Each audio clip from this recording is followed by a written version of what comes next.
Bonjour à tous et bienvenue à ce TD d'expression écrite destiné aux deux groupes TD1 et TD3.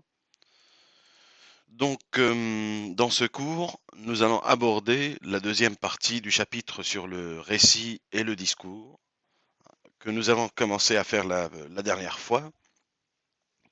Donc, nous allons poursuivre simplement avec les exercices d'application en corrigeant cette fiche d'exercice que j'ai déjà déposée sur notre espace de travail. Donc, dans cette fiche d'exercice, vous avez uniquement des fables de La Fontaine. Donc, La Fontaine qui, comme je le dis toujours, est sur le plan linguistique un écrivain qui est très riche, hein, avec beaucoup de choses à voir, etc. Donc, spécialement sur le plan du récit et du discours. Donc, la consigne ici est la même hein, que celle de l'autre fois, c'est-à-dire il s'agit d'identifier et d'analyser le discours avec ses types, direct, indirect et indirect libre, ainsi que le récit dans ses fables de La Fontaine. Donc, bien sûr, bon, je rappelle que pour le discours direct, on a des marques formelles, hein, comme les deux points, les guillemets, etc., la présence d'un locuteur et ou d'un interlocuteur, c'est-à-dire un des deux, avec les pronoms du locuteur, je, nous, ou alors les pronoms de l'interlocuteur, vous et tu, par exemple. Donc, bien entendu, la présence du locuteur ou de l'interlocuteur peut être sous-entendue également.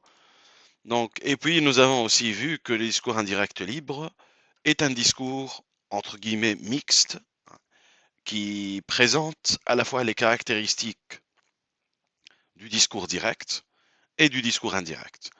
Donc, la forme la plus commune vraiment du discours indirect libre que nous avons vu la dernière fois, c'est d'avoir, par exemple, des phrases avec un point d'interrogation ou alors un point d'exclamation sans qu'il y ait pour autant de discours direct. Voilà, on a vu surtout cela. C'est la forme vraiment la plus répandue, je dirais, la plus usitée du discours indirect libre. Donc le récit est différent, bien sûr, puisque dans le récit, il s'agit donc, autrement dit, de raconter une histoire. Hein, c'est la partie, autrement dit, narrative. Le récit peut être à la première personne ou alors à la troisième personne, donc pour le rappeler, ou alors au présent ou bien au passé, parce qu'il y a une idée fixe, une idée reçue, je dirais, qui consiste à croire que le récit, c'est toujours au passé, à la troisième personne, alors que c'est faux. Hein. Le récit peut très bien être au présent et à la première personne, hein, notamment dans les textes autobiographiques, par exemple dans le texte de Proust que nous avons vu ensemble la dernière fois. Donc nous allons nous pencher sur ces fables de La Fontaine. La première, ou plutôt le premier extrait, c'est plutôt toute la fable, hein, ce n'est pas un extrait. C'est la fable Le loup et l'agneau, hein, une fable bien connue de La Fontaine, que nous allons étudier du point de vue qui nous intéresse ici, à savoir le récit et le discours. Donc je vais simplement commencer la lecture de cette fable. Donc j'ai pris soin aussi de rajouter quelques notes, hein, surtout pour certains emplois assez archaïques aujourd'hui. Hein, nous l'allons montrer plutôt que nous allons le montrer, etc. Que je me vas plutôt que je vais. Hein. Donc bon, tout cela j'ai pris soin de l'expliquer dans quelques notes de bas de page. Bon, sinon je vais lire. La raison du plus fort est toujours la meilleure. Nous l'allons montrer tout à l'heure. Donc là, nous avons deux vers qui appartiennent, je dirais, au discours direct. Parce que c'est l'auteur, hein, simplement, le fabuliste, c'est-à-dire La Fontaine lui-même, l'auteur qui prend la parole ici, avec d'ailleurs le recours au pronom nous, qui est le pronom du locuteur, bien entendu. Donc c'est vrai qu'on pourrait avoir quelques interrogations sur le premier vers. Hein. La raison du plus fort est toujours la meilleure. Est-ce que il s'agit vraiment d'une réplique de l'auteur, ou bien, surtout avec ce présent gnomique, ce présent de vérité générale, est-ce qu'il s'agit simplement d'un récit? Non, hein, puisque ce discours direct est bien pris en charge par le narrateur, hein, comme le montre ce nous qu'on appelle d'ailleurs un nous d'autorité, hein. Un nous d'autorité, par exemple le nous qu'utilise un écrivain ou un spécialiste, hein, dans le discours académique, etc. Donc la vérité générale qui est formulée ici est bien prise en charge par le narrateur. Et les deux vers, on peut les reformuler par exemple de la façon suivante. Nous allons montrer tout à l'heure que la raison du plus fort est toujours la meilleure, hein. Il y a une inversion. Donc nous allons montrer tout à l'heure que la raison du plus fort est toujours la meilleure. Donc oui, on peut aussi noter, mais dans un autre registre, que la morale ici est au tout début du poème, hein, de la fable, alors qu'habituellement elle est à la fin. Bon, rien ne l'interdit non plus. Donc c'est ce qu'on pourrait appeler une espèce de prolepse, hein, puisqu'on se projette d'ores et déjà, hein, dans la fin du poème, hein. Donc c'est ce qu'on pourrait appeler une prolepse.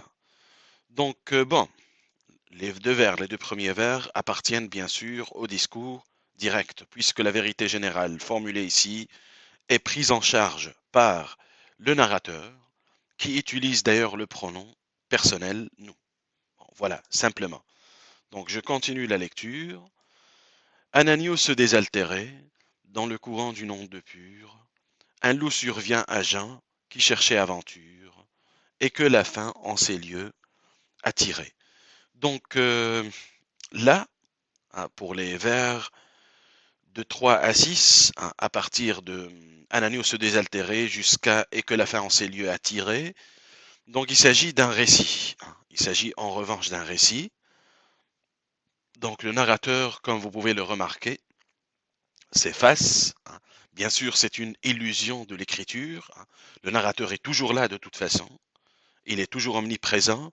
Seulement, il ne se montre pas, hein. Ça nous fait penser bien sûr un peu à Flaubert. Donc là, c'est un récit qui est à la troisième personne, hein, et principalement à l'imparfait de l'indicatif, hein, se désaltérer par exemple, attirer. Bon, une petite remarque tout de même sur le verbe survenir. Un loup survient à Jean. Donc normalement entre guillemets, enfin il n'y a pas de normalement qui marche dans les textes littéraires, mais d'habitude on a plutôt le passé simple, hein. Un loup survint à Jean, avec donc le passé simple pour une action achevée qui est rapide, hein, plutôt que l'imparfait qui est utilisé généralement pour une action de longue durée ou continue. Seulement ici, c'est ce qu'on appelle un présent de narration, hein, un présent de narration qui appartient bien au récit, hein, qui appartient au récit. Donc une petite remarque aussi à partir de ce passage. Donc lorsque vous avez plusieurs temps dans un récit, par exemple, bon, si vous avez les temps du passé seulement, ça va, pas de problème. On peut dire que c'est un récit au passé. Si vous avez seulement la troisième personne, c'est simple, on va dire un récit au passé à la troisième personne, et voilà. Mais qu'est-ce qu'on fait si on a, par exemple, dans un récit, si on a, par exemple, la troisième personne, plus la première personne, plus l'imparfait, plus comme ici un présent de narration, qu'est-ce qu'on fait? Est-ce qu'on dit que c'est un récit au passé ou au présent? Bon, c'est simple. Vous regardez vos phrases, vous voyez quel est le temps le plus utilisé, par exemple, et vous pouvez dire un récit qui est principalement au passé, hein, ou récit au passé tout court, hein, ça suffit. Vous n'êtes pas obligé de dire que le récit est au passé, par exemple, dans tel ou tel passage, il est au présent dans tel autre passage, non, hein. Même chose si vous avez plusieurs pronoms, hein, plusieurs personnes, hein, il, elle, je, etc. Donc, si vous avez la troisième personne qui domine, hein, donc vous dites que le récit est à la troisième personne, tout simplement. Mais si, en revanche, vous avez surtout la première personne, vous dites que le récit est à la première personne, hein. Même chose, comme je disais pour les temps. S'il y a principalement les temps du passé, vous dites un récit au passé ou récit qui est principalement au passé. Si vous avez les temps du présent, vous dites récit au présent. Et voilà. Donc, bon, je poursuis. Qui te rend si hardi de troubler mon breuvage? Dit cet animal plein de rage. Donc, qui te rend si hardi de troubler mon breuvage? Sans aucun doute, c'est un discours direct, hein, bien sûr, pour ce verset. Donc c'est le loup ici qui prend la parole. Donc oui, une petite remarque qui est fort simple, mais qui est importante tout de même. Donc oui, pourquoi on n'a pas de guillemets? Les guillemets ne sont pas indispensables hein, dans le discours direct. On peut les avoir ou ne pas les avoir, hein. Même chose pour les tirer d'ailleurs. Donc ce n'est pas indispensable de les avoir. Donc comme ici, hein, qui te rend si hardi de troubler mon breuvage, pas de guillemets, mais on a quand même le te, qui est le pronom COD, te, c'est le pronom de l'interlocuteur, et on a le pronom possessif mon qui renvoie au locuteur, hein. Donc c'est clair ici, plus le point d'interrogation bien sûr. Donc c'est clair qu'il s'agit d'un discours direct, hein, sans aucun doute. Donc voilà pour ce vers, hein, au discours direct, c'est le vers 7. Ensuite, le vers suivant, le vers 8, c'est-à-dire dit cet animal plein de rage. Là, on a en revanche un discours indirect, parce que cette phrase n'appartient pas au discours direct. Donc on va noter ici l'emploi du verbe dire, hein, le verbe introducteur dire, ou verbe de parole, comme vous voulez. Donc oui, une petite remarque sur cet emploi. Le verbe, il pourrait tout aussi bien être conjugué au présent simple qu'au passé simple, puisque la conjugaison du verbe dire, avec la troisième personne, au passé simple, ou ce qu'on appelle aussi le parfait de l'indicatif, est la même. Donc là, bon, je dirais plutôt que le verbe est, vu que le verbe est ici plutôt au passé simple, hein, puisqu'on a un autre verbe introducteur dans un autre endroit du poème, c'est le verbe repris, hein, qui est au passé simple sans aucun doute. Donc bon, je dirais que le verbe est plutôt au passé simple, donc d'après le contexte hein, de conjugaison de ce poème. Donc oui, quand vous avez le verbe dire, il suffit de regarder les autres verbes, ou alors le contexte, puisque le verbe dire a, comme je disais, la même conjugaison au présent simple et au passé simple, avec la troisième personne du singulier. Bon, ensuite, donc là, on a un discours indirect. Ensuite, je lis les vers suivants. Tu seras châtié de ta témérité. Bien sûr, discours direct.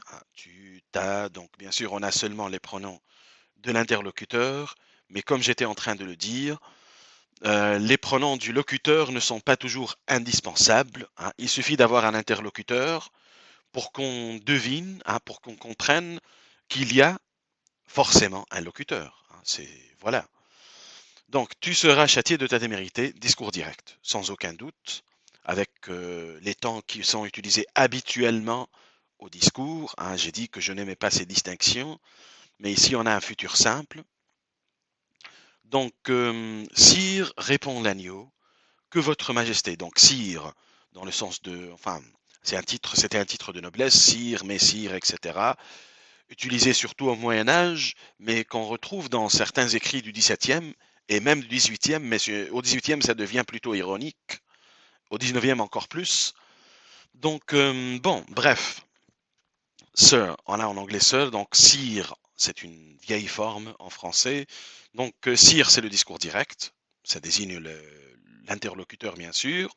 Ici, bien entendu, c'est l'agneau qui prend la parole. Répond l'agneau. Répond l'agneau, c'est bien sûr une phrase qui est au discours indirect, avec le verbe répondre qui est, encore une fois, au présent simple. Mais là encore, on peut dire qu'il s'agit d'un présent de narration, hein, qui rend l'action plus vivante, qui actualise l'action, hein. Je vous ai dit la dernière fois qu'on appelle ce type de présent aussi un présent d'actualisation, hein, puisqu'il actualise l'action, hein. Donc je poursuis simplement la lecture. Que votre majesté ne se mette pas en colère, mais plutôt qu'elle considère que je me vas désaltérant dans le courant, plus de 20 pas au-dessous d'elle. Donc rien vraiment à signaler ici. Donc nous avons les pronoms de l'interlocuteur, hein, votre majesté. Bien sûr, elle ici, bien sûr, elle qui est avec une majuscule, donc c'est un titre de majesté, donc qui renvoie aussi à l'interlocuteur, donc il ne s'agit pas d'une troisième personne. Donc, petite remarque ici, je profite. Ce n'est pas parce que nous avons un pronom de la troisième personne, qui est ici elle, que c'est un récit à la troisième personne. Attention à ça, hein. Donc c'est elle, mais qui est intégrée dans le discours direct, hein. Je pense qu'on est d'accord sur ça. Donc, je poursuis. Que par conséquent, en aucune façon, je ne puis troubler sa boisson. Tu la troubles, reprit cette bête cruelle. Donc, tout ce passage, que votre majesté, jusqu'à tu la troubles, est un passage au discours direct, avec les temps qui sont les plus utilisés au discours direct, c'est-à-dire principalement le présent simple. On a aussi un petit futur simple aussi, tu seras châtié avant. Donc, tout ce passage de que votre majesté, jusqu'à tu la troubles, avec le loup et l'agneau qui prennent respectivement la parole, et bien sûr au discours direct, je pense qu'il n'y a pas de problème, hein, il n'y a rien à dire là-dessus. Repris cette bête cruelle, c'est un discours indirect. On notera qu'on a ici le passé simple, hein, le passé simple, donc La Fontaine joue un peu avec les temps. Il revient ici au passé simple. Donc, repris cette bête cruelle, discours indirect. Et je sais que de moi tu m'es dit l'an passé. Donc, on a ici un discours direct avec je, hein, le pronom du locuteur. Et bon, les temps ne sont pas très fiables ici, puisqu'on a je sais, présent simple, que tu m'es dit. Donc, voilà un exemple qui montre justement qu'il n'y a pas qu'un seul type de temps dans le récit, hein. Tu m'es dit, c'est le verbe médire au passé simple, hein, n'est-ce pas? Tu m'es dit l'an passé. Donc, verbe médire au passé simple, donc qui est utilisé pourtant dans un discours direct. Rien ne l'empêche, ce n'est pas interdit par la loi. Donc voilà quoi. Ensuite, comment l'aurais-je fait si je n'étais pas né? C'est l'agneau qui parle bien sûr. Donc là, c'est un discours direct, sans aucun doute.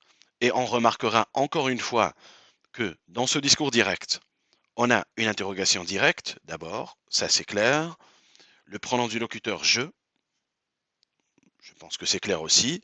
Mais on a en revanche, encore une fois, un discours direct avec des temps du passé, hein. Si plus quoi ici? Si je n'étais pas né, si j'étais né, donc c'est le plus que parfait, hein. Si plus que parfait, qui donne le conditionnel passé, hein. Aurais-je fait, j'aurais fait. Donc on a un conditionnel passé et un plus que parfait dans un discours direct. Ça n'a rien d'étonnant, hein. Voilà, on peut avoir un discours direct avec les temps du passé. D'ailleurs, je voulais vous en montrer un exemple, hein. Donc, repris l'agneau, discours indirect, encore une fois, pas de doute. Je tette encore ma mère. Donc, encore, oui, j'ai mis une petite remarque. Encore sans E, c'est une petite licence poétique, bien commune dans la poésie classique. C'est pour gagner une syllabe. Donc, repris l'agneau, discours indirect. Je tette encore ma mère. Si donc, c'est le discours direct, bien sûr, hein. Je, présent simple, pronom du locuteur, etc. Si ce n'est toi, c'est donc ton frère. Je n'en ai point. C'est donc quelqu'un des tiens. Donc là, on remarquera l'échange, hein, entre Loulou et l'agneau. C'est ce qu'on appelle une stichomitie, hein, stichomitie, avec S-T-I-C-H, après miti avec T-H-I-E à la fin. Donc stichomitie, c'est-à-dire un échange de répliques rapides, hein, surtout au théâtre, mais ce n'est pas seulement au théâtre qu'on a les stichomities, c'est comme ici, un échange rapide de répliques avec les invectives du loup. Donc, cet échange appartient bien sûr au discours direct. Donc, si ce n'est toi, c'est donc ton frère, je n'en ai point, c'est donc quelqu'un des tiens, car vous ne m'épargnez guère, vous, vos bergers et vos chiens. On me l'a dit, il faut que je me venge. Tout ce passage est au discours direct, avec, enfin, canoniquement, hein, les pronoms du locuteur, par exemple je, ma, les pronoms de l'interlocuteur également, hein, toi, ton, tien, hein, donc tous ces pronoms sont les pronoms de l'interlocuteur, à savoir l'agneau, donc passage au discours direct, et à la fin, là-dessus, au fond des forêts, le loup l'emporte, puis le mange, et puis le mange, pardon, sans autre forme de procès. Donc là, on a un retour au récit, mais la richesse de La Fontaine, justement, hein, qui joue beaucoup avec les temps, vous l'avez remarqué, et que ce récit est au présent simple, hein. Vous l'avez sans doute remarqué, Le loup l'emporte et puis le mange. Hein. Emporte et mange, ce sont deux verbes au présent simple. On a la troisième personne du loup, bien sûr. Donc, la preuve, s'il en fallait, qu'on peut avoir un récit au présent. Hein. Donc, d'ailleurs, dans ce poème, dans cette fable, le tout premier passage de récit, hein, ou appartenant au récit, est un récit au passé, hein, à l'imparfait principalement, se désaltérer, etc. Là,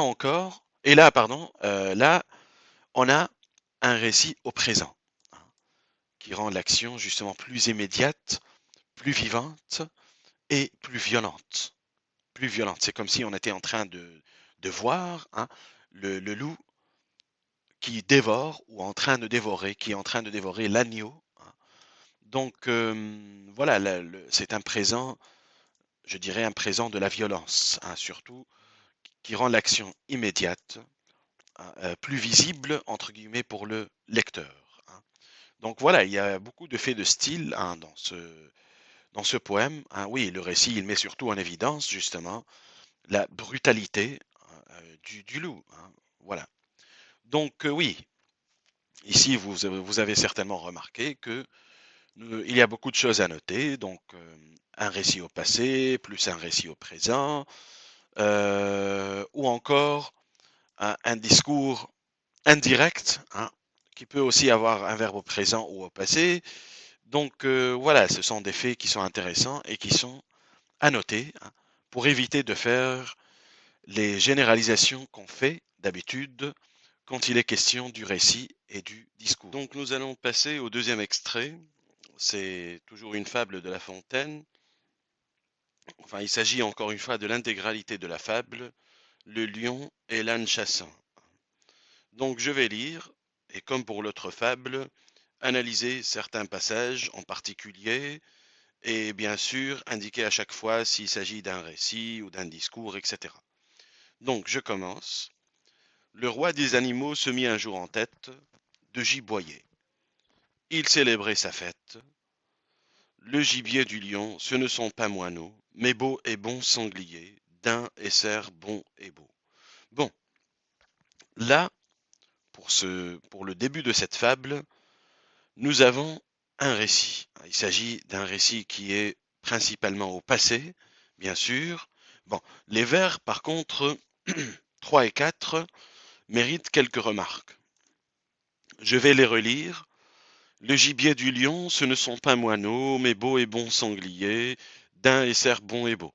Donc, certes ici, sans aucun doute, le narrateur intervient pour donner des explications relatives à ce qu'on pourrait appeler le régime alimentaire du lion. Seulement, ces explications s'intègrent, hein, dans le récit et ne sont pas prises en charge directement par le narrateur, c'est-à-dire qu'elles ne sont pas prises en charge dans un discours direct. Donc, ces explications appartiennent bien sûr au récit. Hein.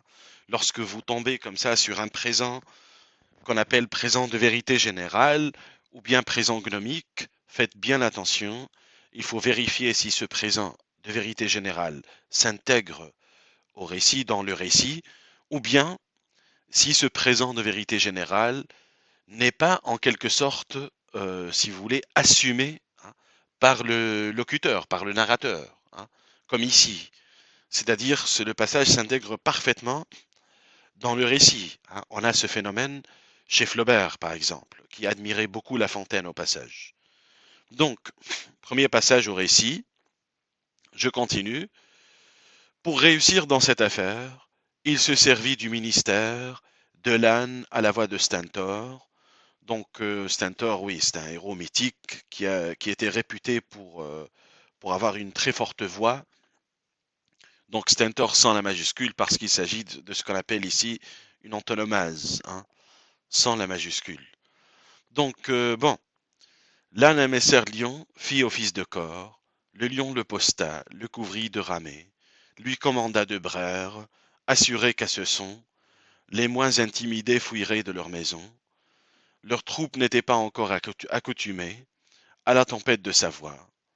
L'air en retentissait d'un bruit épouvantable. La frayeur saisissait les hôtes de ces bois. tous fuyaient, tous tombaient au piège inévitable, où les attendait le lion. Donc, encore une fois, il s'agit d'un récit. Là, je pense que c'est encore plus clair que dans les premiers vers. Donc, c'est un récit qui est, c'est-à-dire du vers jusqu'au vers 17. C'est un récit qui est au passé principalement. Fit, posta, couvrit, on a le passé simple. On a aussi l'imparfait, n'était pas, saisissait, tombait. Donc, récit au passé et qui est à la troisième personne, bien sûr. Donc, bon, je ne pense pas qu'il y ait grand-chose à dire sur ce récit. Tout le début du poème, du vers 1 jusqu'au vers 17, c'est-à-dire du début jusqu'à où les attendait les lions, appartient au récit, bien entendu.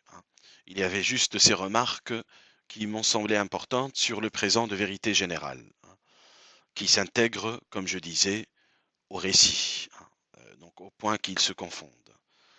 Donc je poursuis avec le vers 18. N'ai-je pas bien servi dans cette occasion? Donc là, on a un discours direct, bien sûr, avec une interrogation directe, avec le pronom du locuteur je. Donc, sans aucun doute, il s'agit d'un discours direct. C'est le discours de l'âne qui prend la parole. Dit l'âne en se donnant tout l'honneur de la chasse. Donc, dit l'âne en se donnant tout l'honneur de la chasse, discours indirect, avec un verbe introducteur qui est le verbe dire. Oui, discours direct, bien sûr. Oui et non, enfin, appartiennent, enfin, je ne dirais pas toujours, mais en général au discours direct. Repris le lion. Repris le lion, retour au discours indirect. Donc vous remarquez que on a un discours indirect dans un discours direct. C'est un phénomène qui n'a rien d'extraordinaire, bien sûr.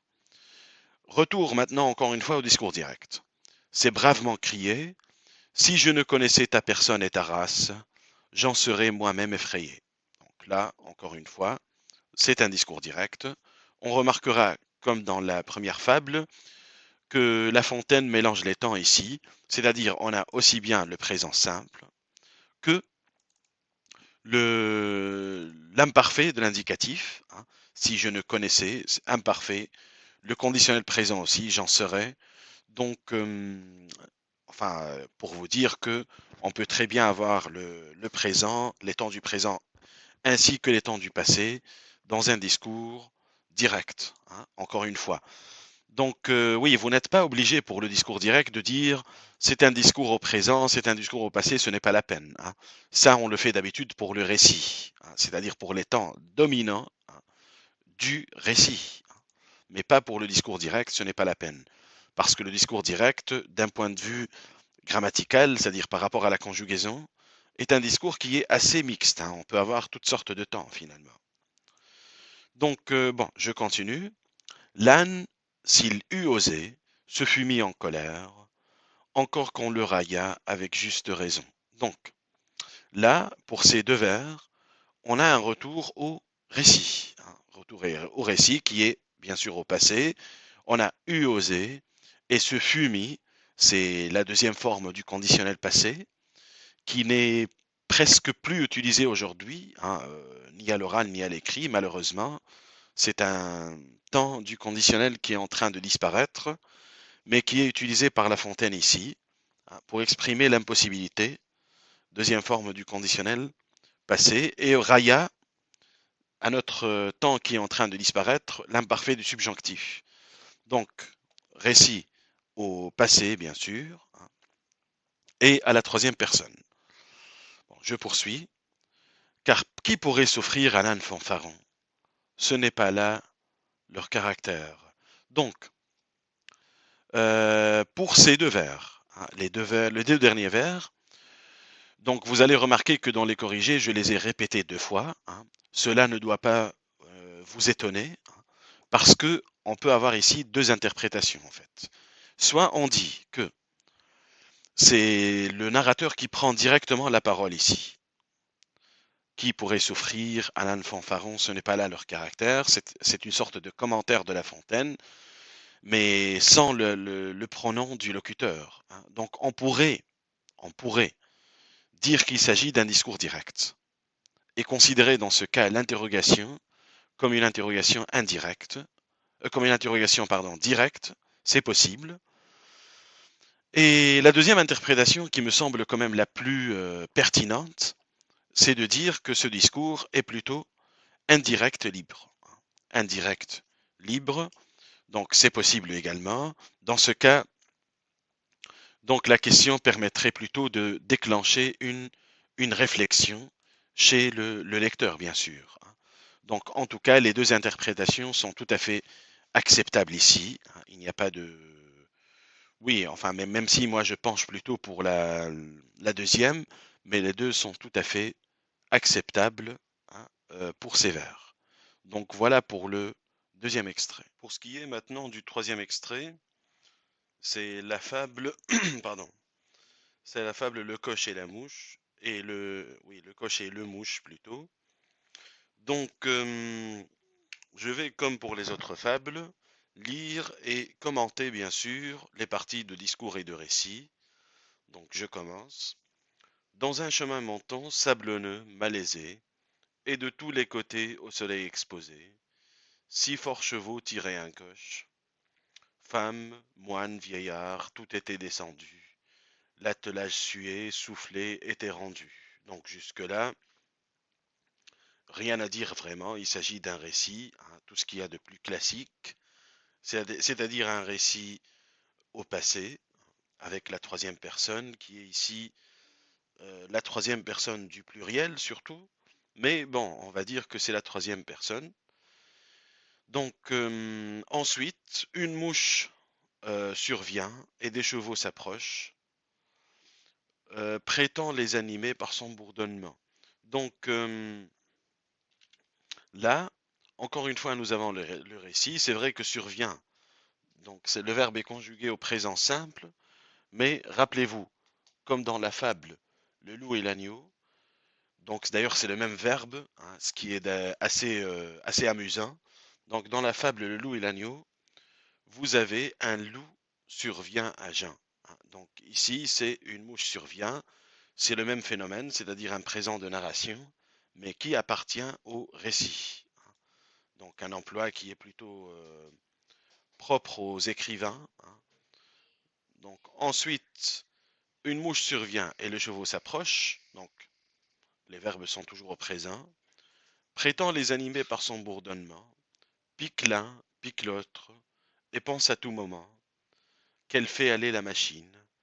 S'assied sur le timon, sur le nez du cocher, aussitôt que le char chemine, et qu'elle voit les gens marcher. Donc en fait, jusqu'au vers, faire avancer les gens et hâter à la victoire. Donc, elle s'en attribue uniquement la gloire, va, vient, fait, etc. Jusqu'à faire avancer ces gens et hâter la victoire. Donc, nous avons toujours le récit, mais cette fois, nous avons euh, des verbes au présent simple. Donc, tous ces verbes donc, expriment ce qu'on appelle un présent d'actualisation ou de narration, rappelez-vous. Donc, mais là, plutôt qu'un seul verbe, nous en avons plusieurs, hein. Donc, le récit est surtout narratif. Donc là, toute cette partie, du début jusqu'à hâter la victoire, est une partie de récit. Seulement, donc nous avons un mélange, hein, de temps de conjugaison. Le récit commence au passé et se poursuit au présent simple, qui est, comme je le disais, un présent de narration, hein. Donc, bien sûr, je rappelle et répète que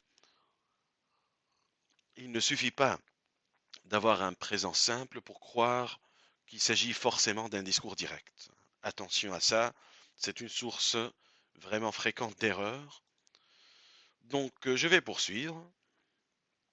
La mouche en ce commun besoin se plaint qu'elle agit seule et qu'elle a tout le soin. Qu'aucun aide aux chevaux à se tirer, qu'aucun aide aux chevaux à se tirer d'affaire. Donc ces trois vers sont maintenant au discours indirect, hein. Bon, on pourrait dire aussi rapporter, ce qui est un peu plus correct, plus pertinent, mais c'est un peu la même chose. Donc le narrateur ici en remarque qu'il ne reformule pas, hein. les propos de la mouche, mais qu'il les restitue tels qu'ils sont, sans les modifier, sans apporter la moindre modification. Donc là, c'est un discours indirect, on peut dire aussi rapporté, donc qui s'intègre dans le récit. Donc le vers suivant, le moine disait son bréviaire, c'est-à-dire le vers 20, on a un retour au passé, au récit, pardon, qui est cette fois au passé. Ensuite, il prenait bien son temps. Une femme chantait, c'était bien de chansons qu'alors il s'agissait. Donc là, pour les vers 21 et 22, on a un discours indirect libre. On a le point d'exclamation, n'est-ce pas? Mais l'énoncé n'appartient pas au discours direct pour autant. Donc on a en quelque sorte un mélange, c'est-à-dire à la fois le discours du narrateur plus le récit, ça donne lieu à un discours indirect libre. Voilà, pour ces deux vers. Donc le vers suivant, c'est-à-dire le vers 23, Dame Mouche s'en va chanter à leurs oreilles et fait 100 sottises pareilles. Après bien du travail, le coche arrive au haut. Donc là, nous avons un retour au récit qui se poursuit cette fois au présent. Donc vous remarquez que ce qui est intéressant dans cette fable, dans ce poème, c'est que vous avez une alternance de récits à la fois au passé et au présent. Donc La Fontaine, comme d'habitude, joue avec les temps. Donc ici, nous avons un récit au présent, à la troisième personne. Donc je continue. Respirons maintenant, dit la mouche aussitôt. Donc respirons maintenant, bien sûr, c'est un discours direct. C'est le discours de la mouche. Dit la mouche aussitôt, en revanche, c'est un discours indirect, avec le verbe introducteur dire. Ensuite, retour au discours direct, comme d'habitude, puisque la phrase au discours indirect, dit la mouche aussitôt, s'imbrique, est apposée dans le discours direct, ce qui est un phénomène assez commun. J'ai tant fait que nos gens sont enfin dans la plaine. Ça, messieurs les chevaux, payez-moi de ma peine. Donc, discours, discours direct, bien sûr. Pour ces deux vers, c'est le discours de la mouche. Ensuite, nous avons la dernière partie, qui est celle de la morale, en quelque sorte. Ainsi, certaines gens, faisant les empressés, s'introduisent dans les affaires. Ils se font partout les nécessaires, et partout importants devraient être chassés. Donc, pour ces derniers vers, 29 à 32, nous avons un retour au récit, et c'est dans ce retour au récit qu'est formulée la morale. Bon, c'est vrai on pourrait penser qu'il s'agit plutôt d'un discours direct, c'est-à-dire que c'est le narrateur qui parle ici, qui formule la morale de la fable, etc. Le problème est que si on suit cette logique, eh bien, on pourrait dire que dans tous les cas, c'est-à-dire qu'il s'agisse d'un récit, d'un discours indirect, ou d'un discours indirect libre, c'est toujours le narrateur qui est la source de tous ces énoncés. Seulement, tout dépend, je vous rappelle, de l'implication du narrateur dans son énoncé, l'implication du locuteur dans ce qu'il dit. Donc là, le narrateur, dans ses derniers vers, ne prend pas directement en charge son énoncé, donc il ne prend pas directement la parole, donc il ne s'agit guère d'un discours direct, mais plutôt d'un récit. Si on compare par exemple au vers numéro 1 et 2 du premier extrait, la raison du plus fort est toujours la meilleure, nous l'allons montrer tout à l'heure. Donc là, nous avons ce nous d'autorité qui montre que le narrateur, le locuteur est là, tout simplement, qu'il prend en charge son énoncé, alors que ce n'est pas le cas dans ces derniers vers. Bon, voilà, j'espère que la différence est claire pour vous. De toute façon, je déposerai le corrigé complet. Et bien sûr, si vous avez des questions sur ça, parce que je suppose que parfois c'est un petit peu ambigu, n'hésitez pas à m'écrire, bien sûr. Donc maintenant, en ce qui concerne l'extrait 5, c'est la fable, la laitière et le pot au lait. Donc, je vais comme d'habitude lire et analyser. Perrette, sur sa tête ayant un pot au lait, bien posé sur un coussinet, prétendait arriver sans encombre à la ville. Légère et court vêtue. Et court vêtue, c'est-à-dire légèrement légèrement vêtue, on dirait plutôt aujourd'hui, hein. Court, un adjectif qui joue le rôle d'un adverbe ici. Elle allait à grands pas, ayant mis ce jour-là pour être plus agile, cotillon simple et souliers plats. Donc jusque-là, hein, rien vraiment à signaler. C'est un récit qui est au passé, bien sûr. On a surtout enfin seulement l'imparfait, hein, jusque-là. Donc ce passage, Perrette jusqu'à souliers plats, appartient au récit à la troisième personne. Ici c'est elle, Perrette, et c'est un récit au passé. Donc oui, un cas classique. Par contre, les vers suivants méritent quelques commentaires, hein. Notre laitière ainsi troussée comptait déjà dans sa pensée tout le prix de son lait. Elle employait l'argent, achetait un cent d'œufs, faisait triple couvée. Donc bon, ce qu'il faut commenter ici, c'est l'emploi de notre, hein, notre laitière ainsi troussée. Donc le notre, c'est vrai que à la base, c'est le pronom du locuteur, hein, nous, notre. Seulement, hein, notre ici est utilisé par La Fontaine, par l'auteur, pour attirer l'attention ou interpeller son lecteur, hein. Je pense que c'est clair ici.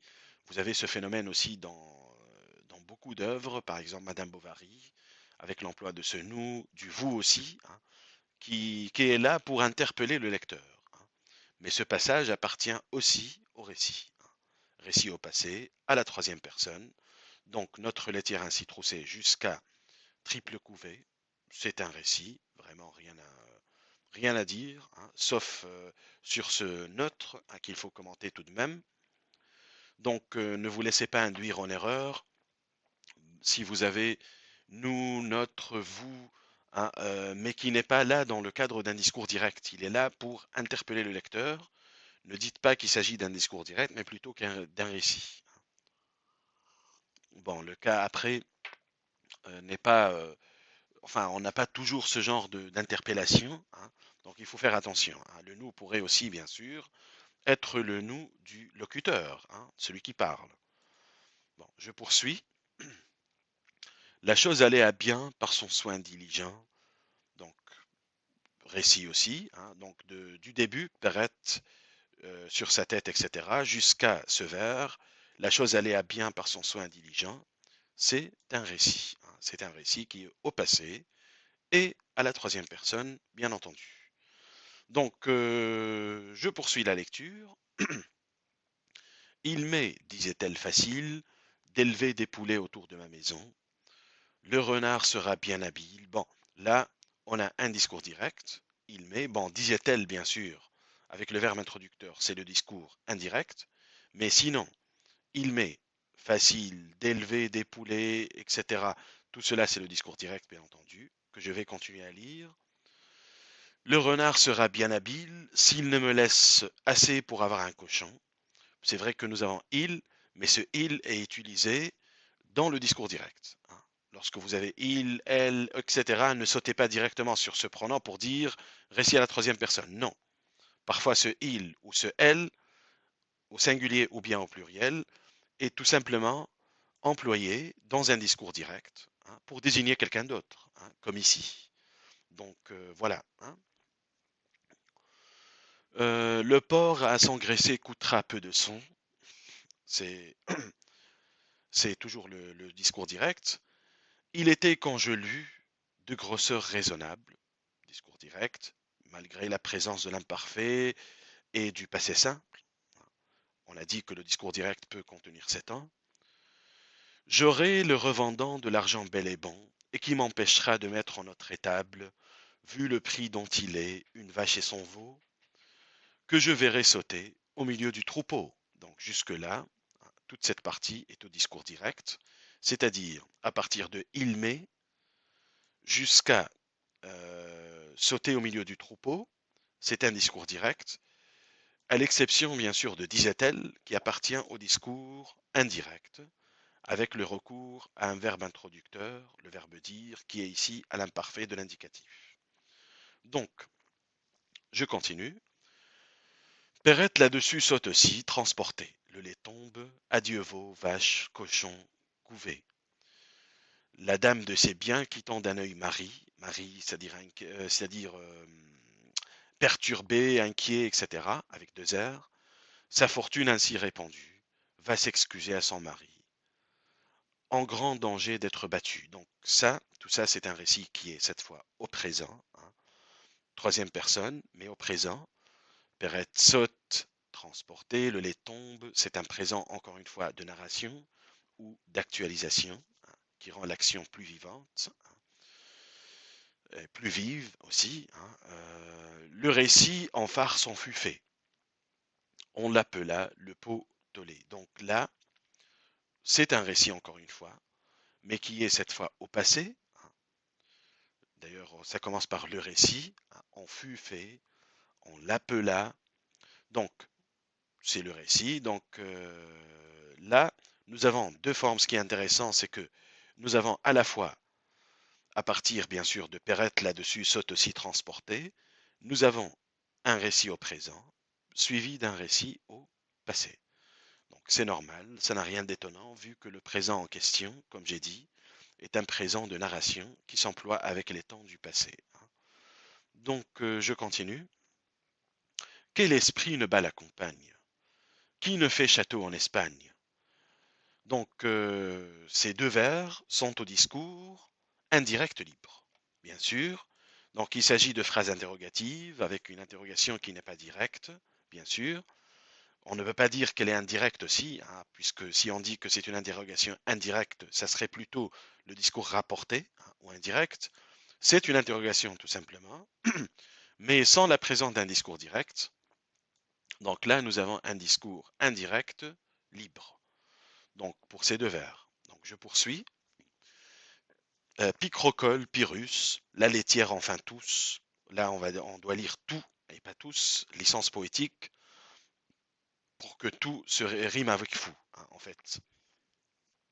Donc Pyrrhocole, Pyrrhus, la laitière, enfin tout, autant les sages que les fous, chacun songe en veillant, il n'est rien de plus doux. Donc là, euh, suite à ce discours indirect libre qu'on a identifié, nous avons, nous avons plutôt un récit, hein, hein, le retour au récit. Donc comme d'habitude, c'est vrai que cette partie prépare la morale, mais le narrateur ne s'implique pas directement dans son énoncé. Donc une flatteuse erreur emporte alors nos âmes, tout le bien du monde est à nous, tous les honneurs, toutes les femmes. Donc, encore une fois, c'est le récit. Ce nous, encore une fois, c'est désigne aussi bien le lecteur que l'écrivain. Donc c'est un nous qui est ici, qui est là, pardon, pour interpeller le lecteur, encore une fois, hein. Mais il ne s'agit pas du nous du locuteur, hein. Je pense que c'est clair. Toujours comparé aux deux premiers vers du loup et l'agneau, hein. Nous l'allons montrer tout à l'heure. Là, c'est le nous d'autorité de l'auteur. Là, ce n'est pas le cas. Donc, je continue. Quand je suis seul, je fais au plus brave un défi. Je m'écarte, je vais détrôner le Sophie. On m'élit roi, mon peuple même. Les diadèmes vont sur ma tête pleuvant. Quelque accident fait-il que je rentre en moi-même? Je suis Grosjean, comme devant. Bon, là, c'est un peu délicat, hein. Je dois dire que il est un peu dur, hein, d'identifier le type de cet énoncé, hein. À partir de quand je suis seul jusqu'à je suis Grosjean comme devant. Bon, là, aussi étonnant que ça puisse paraître, c'est un discours direct. Vous voyez que c'est un peu dur ici de l'identifier parce qu'on n'a vraiment pas de signe de ponctuation, hein. C'est-à-dire pas de deux points, pas de guillemets, rien. On a seulement le je. Bon, je ne montre pas toujours, bien sûr, qu'il s'agit d'un discours direct, puisqu'on peut avoir un récit à la première personne, rappelez-vous, comme dans les textes autobiographiques, par exemple. Bon, pourquoi moi j'opterais ici pour le discours direct? Je vous explique. En fait, parce que là, il y a une figure de style, à mon sens, hein, bien sûr, ça peut se discuter, hein, bien entendu, mais c'est ce que je pense en lisant ces vers. La figure de style en question ici, c'est la prosopopée. Prosopopée, pardon. Prosopopée. Donc ça se termine comme épopée, hein. Donc c'est quoi la prosopopée? C'est de faire parler un être mort ou absent, hein, ou parfois une entité abstraite, de les faire parler, de leur donner la parole, hein. C'est une figure de rhétorique, hein, de l'art oratoire à la base. Par exemple, un orateur, hein, qui s'exprime et qui donne la parole aux partis, ou plutôt à ses ennemis, hein, à ses détracteurs, pour répondre à leurs arguments. Donc c'est un peu la même logique. Ici, donc c'est une prosopopée qui se termine par je suis Grosjean comme devant. Donc l'auteur donne la parole justement à un être absent, hein. Donc là, il s'agit d'un discours direct, hein. Si vous avez une prosopopée, si l'auteur ou l'orateur fait parler un être mort ou absent ou une entité abstraite, c'est un discours direct, hein, du point de vue grammatical. Voilà, la grammaire, c'est parfois un peu bête. Donc là, discours direct, avec voilà, les temps du discours, enfin, je n'aime pas cela, mais bon, avec les temps qui sont habituellement utilisés dans le discours, c'est-à-dire le présent simple surtout. Et voilà, avec la première personne je, qui est celle du locuteur, hein. C'est vrai que le locuteur ici, ce n'est pas un locuteur vivant, vrai, hein, mais encore une fois, c'est la technique de la prosopopée. Donc voilà pour l'extrait. Donc nous allons passer, bien entendu, au dernier extrait. Toujours une fable de La Fontaine, bien entendu. Il s'agit de La Cour du Lion. Donc je vais lire et analyser, comme d'habitude. Donc, Sa Majesté Lion un jour voulut connaître de quelle nation le ciel l'avait fait maître. Il manda donc par député ses vassaux de toute nature, envoyant de tous les côtés une circulaire écriture. Donc, jusque-là, il s'agit bien sûr d'un récit au passé. Nous avons principalement le passé simple plus que parfait, etc. Donc, récit au passé, clair, je pense. Donc, avec son sceau, l'écrit porté, qu'un mois durant le roi tiendrait, cour plénière, dont l'ouverture devait être un fort grand festin, suivi des tours de fagotin. Donc, même remarque, hein, du début jusqu'à suivi des tours de fagotin. Donc, récit au passé à la troisième personne. Donc, je poursuis. Par ce trait de magnificence, le prince à ses sujets étalait sa puissance. Et en son Louvre, il les invita.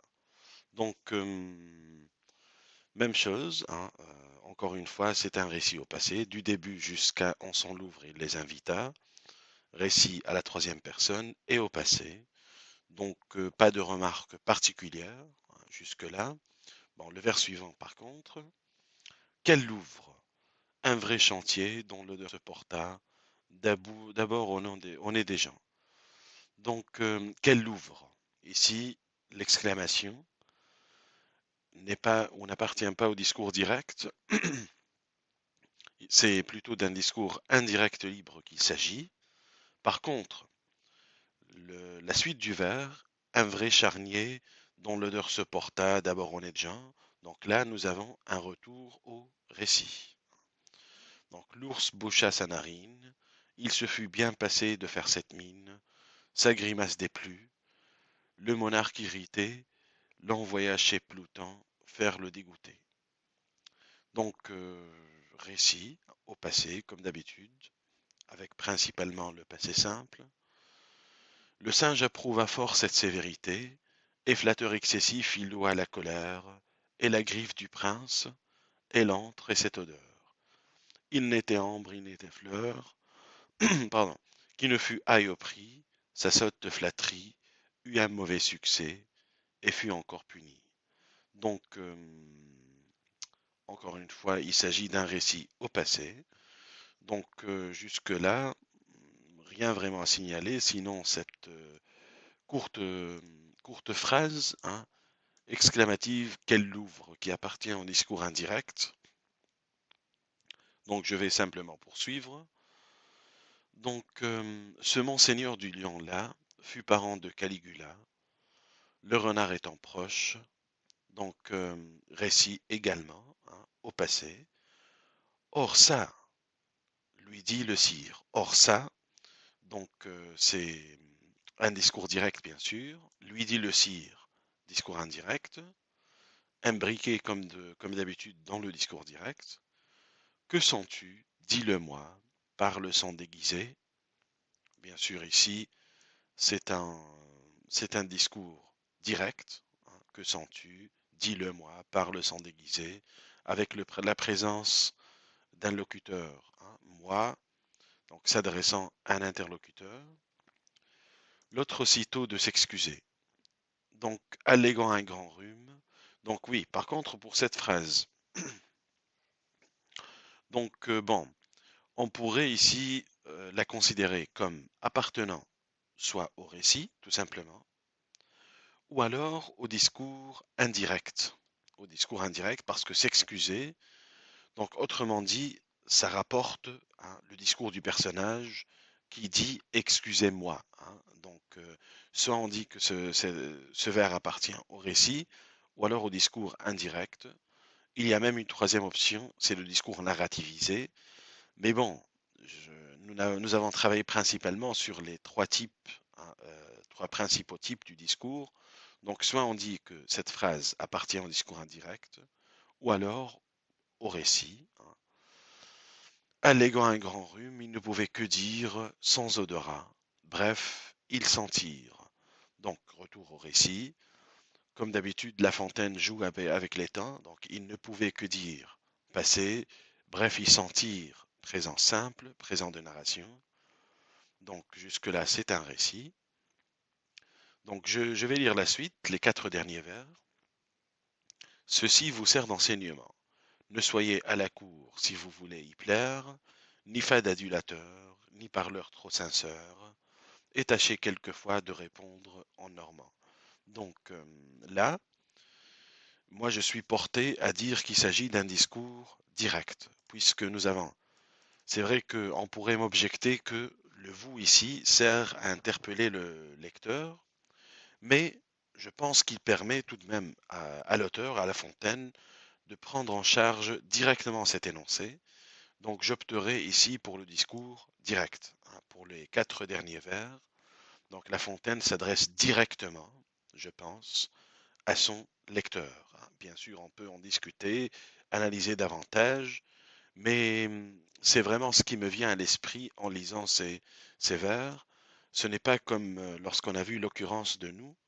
Donc là, le vous ne sert pas seulement à interpeller le lecteur, mais il permet aussi à l'auteur, qui est le locuteur, de s'adresser directement à son lecteur, qui est aussi l'interlocuteur.